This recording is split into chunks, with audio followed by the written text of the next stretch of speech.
Does it seem that your family is constantly fighting, that discussions always end in conflict and someone being the victim?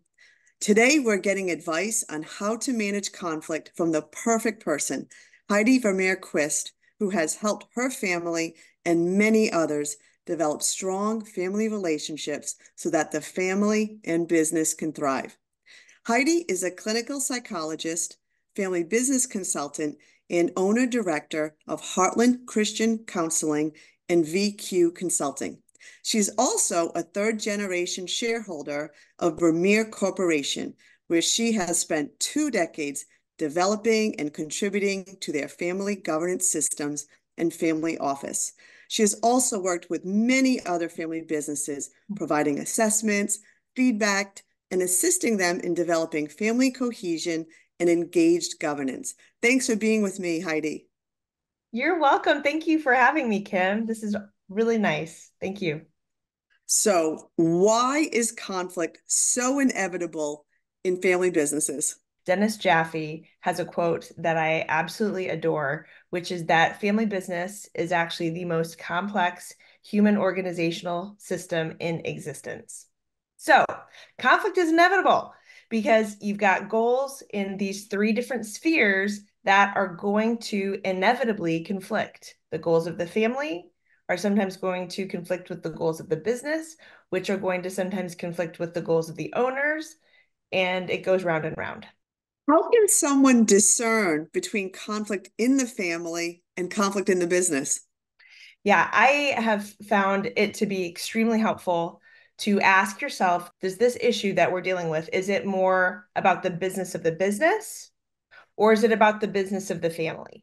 Because if it has something to do with my performance in the business as compared to my cousin, then it's really about the business of the business. We need to be working well and doing best practices within the business. If it has to do with who's loved more, my cousin or I, then that's more the business of the family. Does that make sense?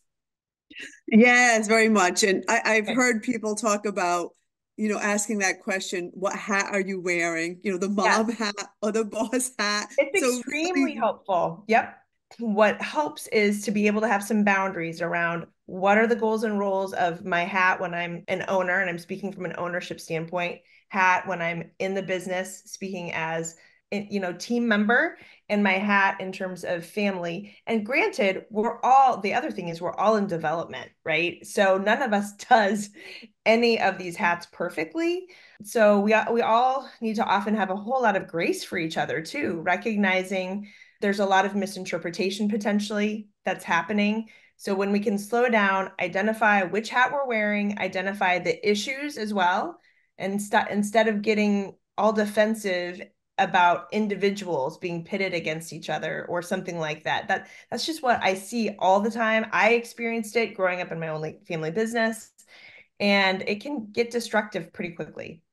and I've heard you talk about the golden rule. What is the Mm. golden rule in handling conflict? Treating others as you would want to be treated. And it comes from a place of biblical values for my family, stopping myself from assuming, again, that there has to be this competition or that they're against me. Because if I'm coming from a place of fear, it's going to inevitably, or hurt even, it's going to inevitably put me in this place of a fighting position. And then am I going to treat them the way I would want to be treated? Let's be honest, right? When I feel threatened, I Heidi is at her worst, and I think that's probably true for all of us. I have to slow down to kind of think through what are my words that are speaking the truth and love to the person and treating them as I would want to be treated. Similarly, I want people to be honest with me, right? But also not jerks. Oh, so I can totally see why you're really good at helping families talk about sensitive topics, this We golden try. rule. So, how can someone bring up a sensitive topic without ruining the relationship? What is most important to the relationship, to be a healthy relationship, is that it's authentic, is that it is a real relationship.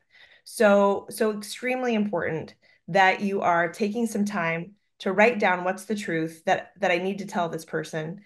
And as much as possible, to make it more about the issue that you're having. Because often it's not that you're trying to fight that other person or even change that other person per se.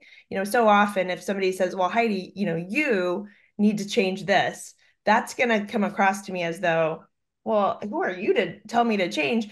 Using I messages is very important. I think, I wonder about, I am concerned, and here's why. Being able to approach the person in a way that is kind and respectful, and owning that I have an issue. It's not about you, it's my issue, and I need to talk it through. And I think if we talk it through, actually, it may really benefit you, me, and our family or our business or what we're doing in terms of our estate planning. That's super useful, practical advice. You also mentioned something, writing it down. So letting yourself feel the emotion. I know it's not pleasant, but it is a signal that, oh, look how much you care, right? Look how much you care about this relationship or the business or this ethical standard. And while you feel that emotion, super smart to not necessarily go talk to anyone right away. Instead, get out a journal and write out your thoughts. What's bothering me? Why am I feeling this way? What's the situation? A lot of times our emotions are going to take the situation and amplify it into something bigger than it needs to be. Go ahead and just like purge any of the fears that are out there, but then get to what are some of the things that maybe I want to say or speak into this situation that will be helpful, and what are my options. And so you're starting to then write out and get a sense of what does your truth and love look like to speak into that situation, and who do I need to talk to, who do I need to directly talk to about this. But be so super aware to not leave it there. You have to go back directly to whoever is the appropriate person to talk to. And today we often talk about the victimization and victim thinking. What Yes. is your advice about victim thinking? I think the good place to start is to recognize that we all struggle with victim thinking, because we all have things happen in our lives that we cannot control, that we think should not have happened, whether it's an accident, whether it's intentional. We have all been in situations where we've been victimized. What's unhelpful is to stay there and to think that, okay, if I can just change these things outside of myself, that's going to somehow resolve my hurt. Versus, no, my hurt, my feeling taken advantage of, my feeling violated, my feeling misunderstood, that's my feeling. I have to take ownership of it. And I'm committed to being a victor moving forward with options. What's the difference between a victim and a victor? A victim is helpless, hopeless. I don't have any options. A victor is, well, I've got lots of options, lots of resources.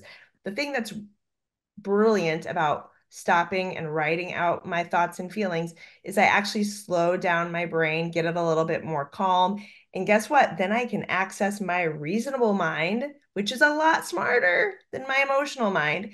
Suddenly, me, and maybe through prayer, maybe with consultation of other trusted folks who tell me the truth, by the way, I may come up with a whole bunch of new options, new ideas. I may even grow through having been victimized in something, which is really a resilient mindset, right? One of my favorite quotes by Winston Churchill, I believe, but who knows, he maybe got it from someone else, is never waste a crisis. About 5, 6 years ago, I guess it was 2018, Vermeer was hit tragically by two tornadoes. We as a family and the Vermeer team and the relationships that were developed over 70 years were able to come together in a way that we never had to before. And the business is continuing to thrive. And I just think that mindset is something that we all need to keep working on. It doesn't mean it's bad if at first you feel extremely devastated and disappointed and you're struggling. The feelings are fine. We need to move through them though. In family business, that is super important. Remembering that I'm part of this big system. And so I do bring value, and everyone else does too. And we're going to make best decisions together. So you mentioned resilience. I have to ask because we hear about the younger generation not being resilient. Do you have some words of advice about how people, particularly our next gen, we can build resilience? They have been through some tough things as well, COVID-19. However, I do have a couple of thoughts. One is we really need to stop trying to rescue people when they're suffering. I think we can offer help. I think we can engage them educationally and with hope and encouragement, but to continue to rescue folks who are suffering is really a sad thing. I often think of the metaphor of the caterpillar in the cocoon that has to beat its way out of the cocoon to become a butterfly. If you let that caterpillar or that fresh butterfly out of the cocoon too early, you literally will kill it. And I think there's been a lot of rescuing. I think there's a lot of labeling that if I feel badly about something, well, then that's your truth. And the rest of us have to adjust to it when that's really not very helpful, actually. That's just kind of keeping someone pretty immature and dependent on outside forces, keeping them happy, which that's not a resilient mindset. That's the exact opposite. That's a victim mindset. You hate seeing your child struggle, and you And that's fine because then we can share in the struggle with them, right, Kim? We can share with them saying, and we can identify with it. Have you been there? I've been there, and when my daughter had a fender bender this past year, I was able to share with her when I had my fender bender at age 16 and how, I mean, it was even worse. It made the local newspaper. She didn't have that, so could have been worse, but it was still something she just had to work through. And it's a real blessing to get to walk alongside our kids, but always wanting to aim for the idea there is what I'm thinking and doing, is it healthy? Is it helpful? And is it true? And you want to be able to answer a solid yes to all three of those. And if it's a no in any belief or behavior that is a habit that a person does, it needs to be dealt with and revised and made better, stronger. Thank you so much, Heidi. I Thank know you. your advice has been incredibly helpful to a lot of families.